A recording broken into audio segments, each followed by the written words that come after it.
최근 세계적 투자 기관들이 기업을 평가하는 데 가장 많이 활용하는 게 ESG 경영 지표라고 하죠. 얼마만큼 기후 변화에 대응하고 또 환경을 보호하고 사회적 책임을 이행했는지 평가해서 투자 결정을 하는 건데요.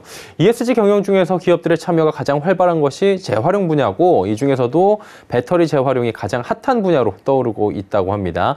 자, 오늘은 그래서 폐배터리 시장의 전망과 함께 우리 기업들의 참여는 어느 정도인지 짚어보도록 하겠습니다. K외대 반기성 센터장과 오늘도 함께하도록 하겠습니다. 어서 오세요. 네, 안녕하세요. 배터리 굉장히 또 핫한 게 전기차 시장이 요즘에 굉장히 커지고 있는 상황이잖아요. 성장 산업으로 꼽히고 있는데, 그렇다면 폐배터리 시장은 지금 어떤 상황입니까?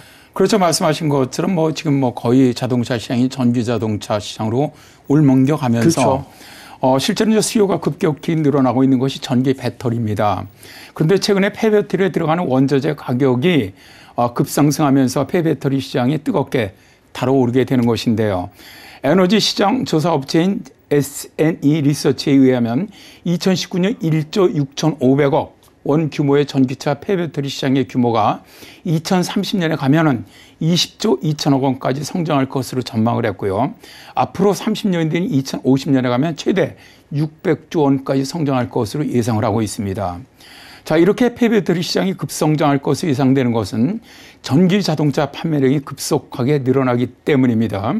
전 세계적으로 전기차 판매량이 2017년에 368만 대에서 2021년엔 850만 대, 2025년엔 2200만 대까지 확대될 것이다 라는 전망이 있는데요. 문제는 중국이 전력난과 탄소 배출 규제를 이유로 자동차에 들어가는 광물, 또 히토리 생산을 통제를 하면서 원자재 가격이 급상승하고 있습니다. 배터리 양극재 원료 코발트는 톤당 69,000달러로 1년 전에 비해서 120%가량 올랐고요. 리튬과 니켈 가격도 2021년 기준에서 1년 전 가장 낮았던 시점보다 무려 410%, 47%씩 올랐습니다. 세계 시장은 이런 추세가 지속되면서 원자재 재활용에 대한 기대감으로 인해서 폐배터리 시장이 활성화되고 있는 것이죠. 시대의 흐름이라고 저희가 그럼 보면 될 것 같은데, 폐배터리 시장의 세계적인 흐름은 구체적으로 지금 어떻습니까? 현재 이제 전 세계에서 제일 폐배터리 시장이 큰 것이 북미 지역의 폐배터리 시장인데, 여기서 가장 유명한 업체가 라이사이클이라는 회사입니다. 이 회사는 캐나다 기업이지만 미국 증시에 상장되어 있는 회사인데요. 이들은 폐배터리 공장을 온타리오와 뉴욕에 가지고 있는데 약 1만 톤의 폐배터리를 처리를 합니다.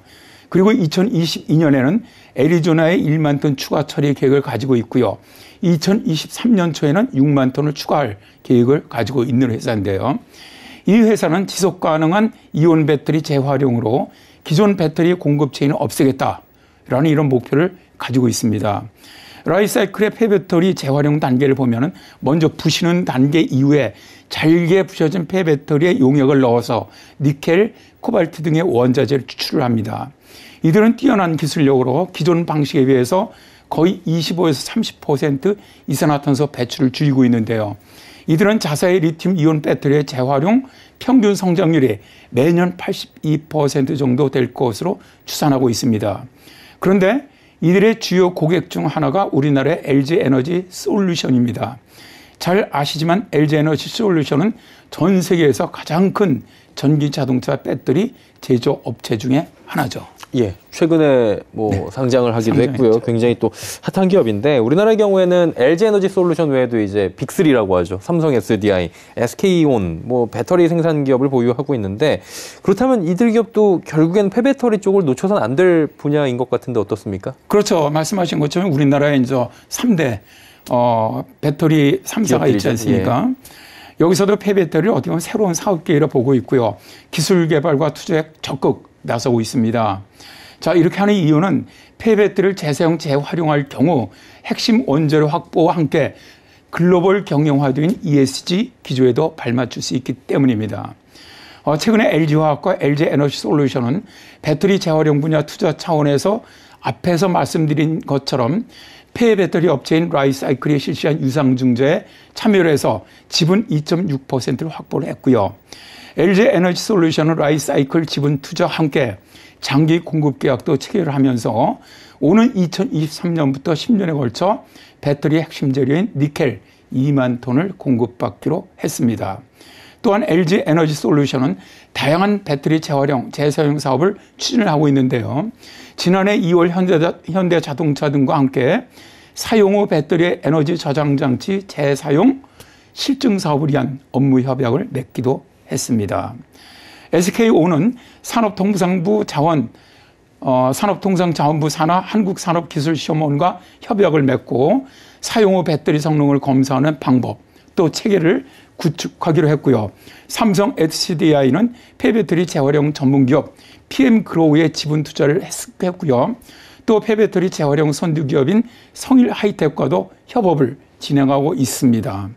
성일하이텍 같은 경우는 지난해 7월에 헝가리의 유럽 최대 규모의 전기차 폐배터리 재활용 공장을 완공한 국내 폐배터리 재활용 분야 선두기업 중에 한 곳이기도 하죠.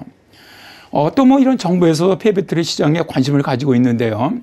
환경부는 현재 전국 4개 권역에서 시범 운영 중에 있는 전기차 배터리 회수 또 재활용 거점 센터를 올해 1월부터 정식 운영에 들어갔는데요. 이곳은 폐배터리 회수라든가 재활용을 지원하는 유통센터로서 사실상 정부 주도의 공공유통체계를 구축하겠다는 의지입니다. 지자체 중에서도 포항시가 배터리 재활용을 위한 국가 거점 도시로 거듭나기 위해서 배터리 소재에서 재활용에 이르는 배터리 밸류체인 조성에 사활을 걸고 있다고 하죠. 듣고 보니까 놓치면 안 될 시장인 것 같고요. 우리 기업들이 또 적극적으로 잘 하고 있는 것 같습니다. 급성장하는 폐배터리 시장에 대한 이야기 오늘 나눠봤고요. 반기성 센터장과 함께했습니다. 고맙습니다. 네, 감사합니다.